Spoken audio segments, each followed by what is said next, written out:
Anche il Presidente della Repubblica, Sergio Mattarella, è stato uno dei primi a diramare all'agenzia il suo messaggio di cordoglio, con cui ha espresso profondo dolore per la triste notizia. Secondo il capo dello Stato, Fratel Biagio è stato un punto di riferimento non soltanto a Palermo per chi crede nei valori della solidarietà e della dignità e della persona, che ha testimoniato concretamente in maniera coinvolgente ed eroica il rimpianto e la riconoscenza nei confronti, conclude il Presidente della Repubblica Mattarella, vanno espressi consolidando e sviluppando anche in futuro le sue iniziative affinché il ricordo della sua figura sia concreto e reale, così come è stato il suo esempio.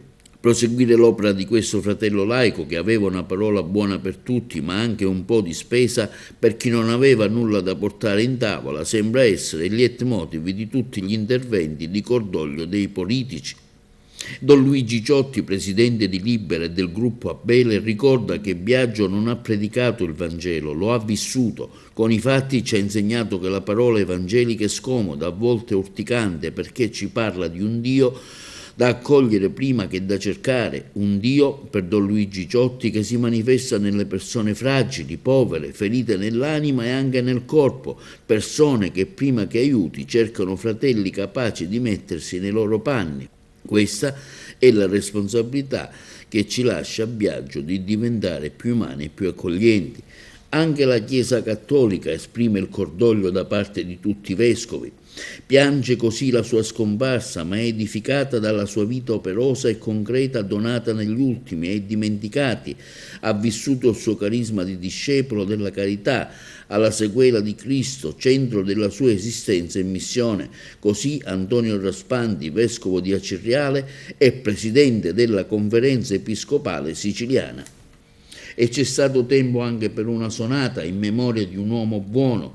Questo l'omaggio che ha reso il Teatro Massimo, dove ieri pomeriggio nella sua monumentale scalinata ha squillato gli ottoni della Massimo Youth Orchestra in memoria di un grande uomo come quello di Biagio Conte, uomo dal saio verde che ha insegnato cos'è la solidarietà.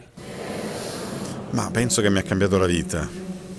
Quando quella volta ero nel 2018 sotto le poste centrali, ho deciso un'altra volta di rivoltare tutta la mia vita da capo e di trasferirmi qua a Palermo con mia moglie. Penso a quando io mi dovevo riconciliare con la mia famiglia e mi spuntò sempre fratello Biagio quando sono andato giù su in Veneto, ed è stato elemento fondante per farci ricongiungere con i miei familiari con cui eravamo litigati, quindi bisticciati, come vogliamo dire. Fratello Biagio mi è comparso in tanti momenti nella mia vita quando cercavo un segno di Dio e mi è spuntato lui. Quindi... Riccardo, quali sono le ultime parole che Fratel Biagio ti ha detto? Ma l'ha detto soprattutto ai potenti. Lui ha detto non dimenticate i poveri. L'ha ripetuto in tutte le lingue, a tutte le autorità, e ha detto poi sempre anche costruiamo tutti insieme un mondo migliore, e ripeteva alle varie autorità siete un dono, perché in realtà tutte le autorità sono un dono, tutte le persone sono un dono, ma dobbiamo operare per salvare tutti, non lasciare nessuno indietro. Questo è un po' il suo messaggio, e qui il messaggio della missione è che qui nessuno viene lasciato indietro. Dovrebbe essere un motivo importante di tutti noi. Settimane fa di parlare, però lui per sentire io penso che ci abbia ascoltato a tutti, fino all'ultima preghiera che abbiamo fatto assieme a lui. Anche voi lo avete conosciuto? Sì, tutti. C'è un problema di detenzione pure. Da quanti anni?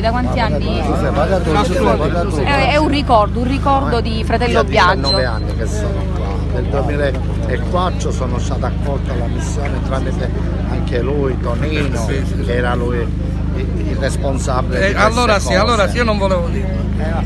Io ero uno che conoscevo i detenuti, allora potevo dare atto a quello che si dal 2004. Prego. Per quello che ha fatto Biagio Conte già si vede dalla coda delle persone che siamo qua.